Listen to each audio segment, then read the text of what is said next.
Welcome to another episode of the Jampack Report, today for January the 8th of 2021.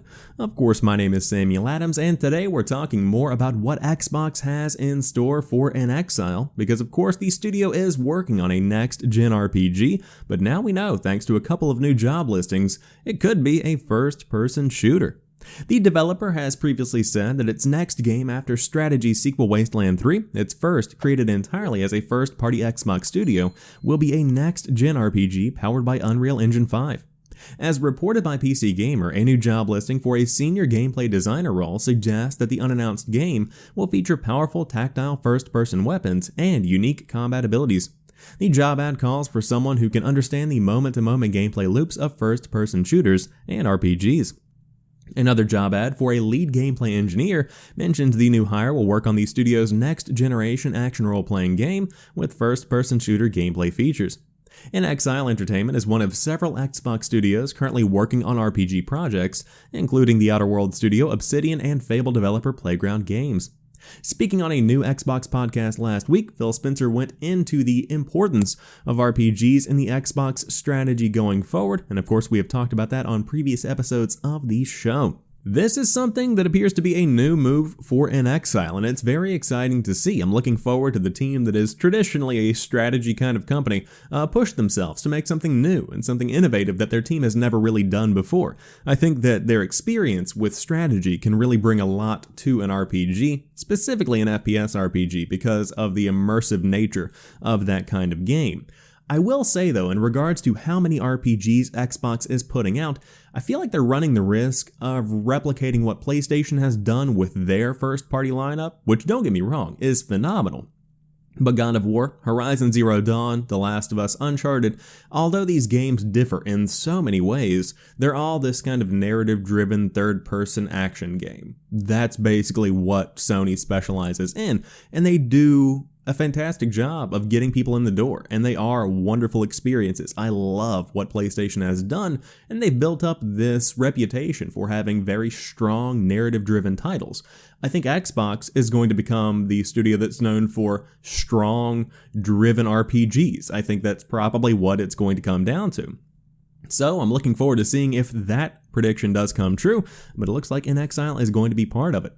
Now, you might be playing Xbox games with an Xbox gamepad. It seems to make sense. You probably would be. But a report came out early yesterday that the reason that there are no rechargeable battery packs built into Xbox controllers is because of a deal with Duracell, and that was proven to be false.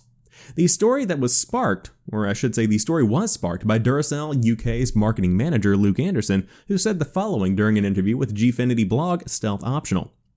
There's always been this partnership with Duracell and Xbox. It's a constant agreement that Duracell and Microsoft have in place. The deal is for OEM to supply the battery product for the Xbox consoles and also the controller's battery. So that deal is going to go on for a while. It's been going on for a while, and I think it needs to go on for a while more.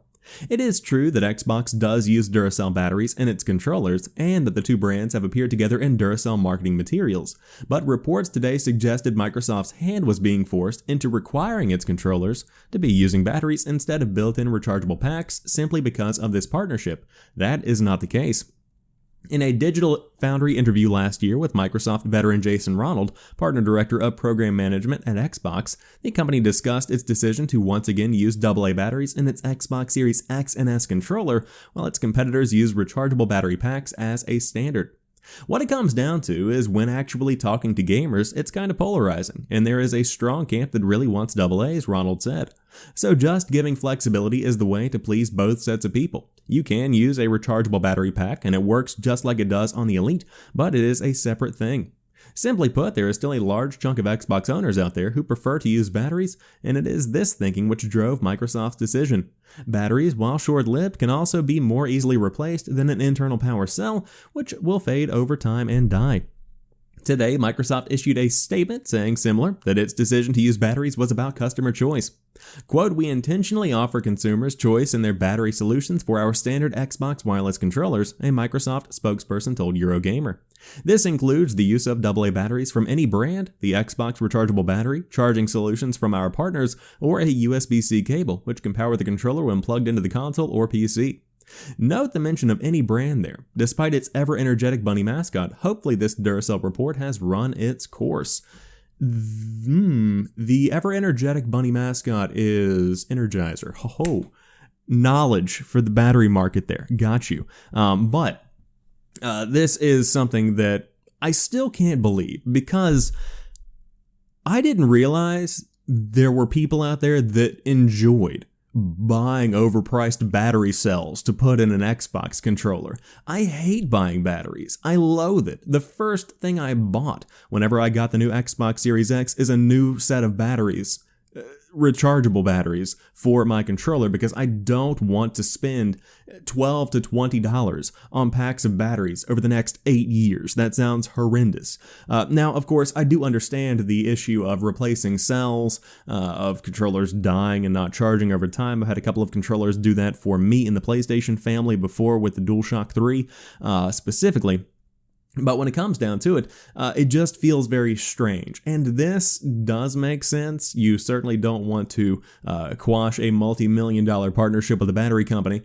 But on top of that, I suppose that is not the case after all. Still very weird to know that there are so many people out there that enjoy AA battery. If you have an Xbox controller or any kind of rechargeable device, do you enjoy having to actually buy batteries? Just justify it for me, because that blows my mind. I would love for you to hit me up and explain that to me a little bit more. But one rechargeable pair of controllers is certainly continuing to make the rounds, and those are Joy-Cons, because Nintendo Switch sold more than every PlayStation and Xbox combined in the UK last year. In news to nobody at this point of just how much of a powerhouse the Nintendo Switch is, the console sold consistently through the whole of 2020, and it was the top-selling console in the US for 2 years straight. Now, some new information has come to light that shows the console is not only dominant in the US, but also the UK. Chris Dring, head of GamesIndustry.biz, shared on Twitter that the Nintendo Switch and Switch Lite sold as many units in the UK last year as the PS4, PS5, Series X and S, and Xbox One combined.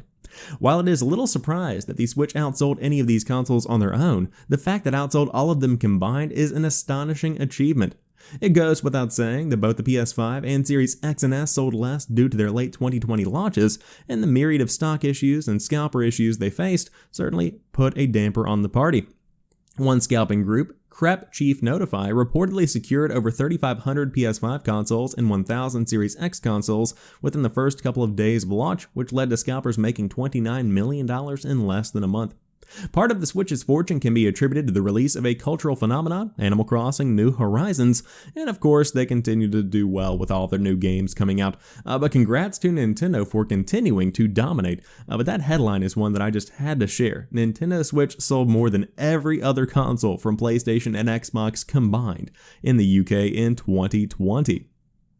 But Epic Games is certainly on the move with a new acquisition of RAD Game Tools. Epic Games has acquired the technology and business of RAD Game Tools, according to a post made on the official Epic Games site. RAD Game Tools is a video game software development company. According to the post, its products and technology appear in close to 25,000 games and are leveraged by the world's leading gaming companies, including Epic. Epic Games is the owner of both the Epic Games Store and the Unreal Engine, a powerful and popular game development tool. The statement further reads, Epic and RAD plan to integrate RAD's powerful technology into Unreal Engine to benefit the developer community and gamers alike. Epic Games has used RAD's technology before, specifically the compression technology. This has allowed the developer to improve the load time of Fortnite, which is currently one of the most popular games in the world. The post further explains that as games become more photorealistic and powerful, developers need best-in-class compression software that can manage increased data requirements without compromising quality. In short, the plan is for RAD's team and technology to work with the rendering, animation, insights, and audio teams for Unreal Engine to improve the systems and infrastructure that game developers use. While Epic now owns RAD, RAD will continue its existing work with the games industry division and television and film partners, including those who do not use Unreal Engine in their work. This is not the only big move Epic Games has made recently. Fortnite's developer and publisher recently purchased a mall with almost 1 million square feet of space to serve as the company's global headquarters. And of course, we talked about that mall earlier in the week, but very cool here. The more tools devs have, the better off they will be, and the cooler of the games they make will be. That was a weird way to say that, but you know what I mean. But to round out today's show, Star Wars Battlefront 2 will be your free game on the Epic Games Store next week, and it is the Celebration Edition, which includes basically everything in the game. And of course, it is going to be free of charge.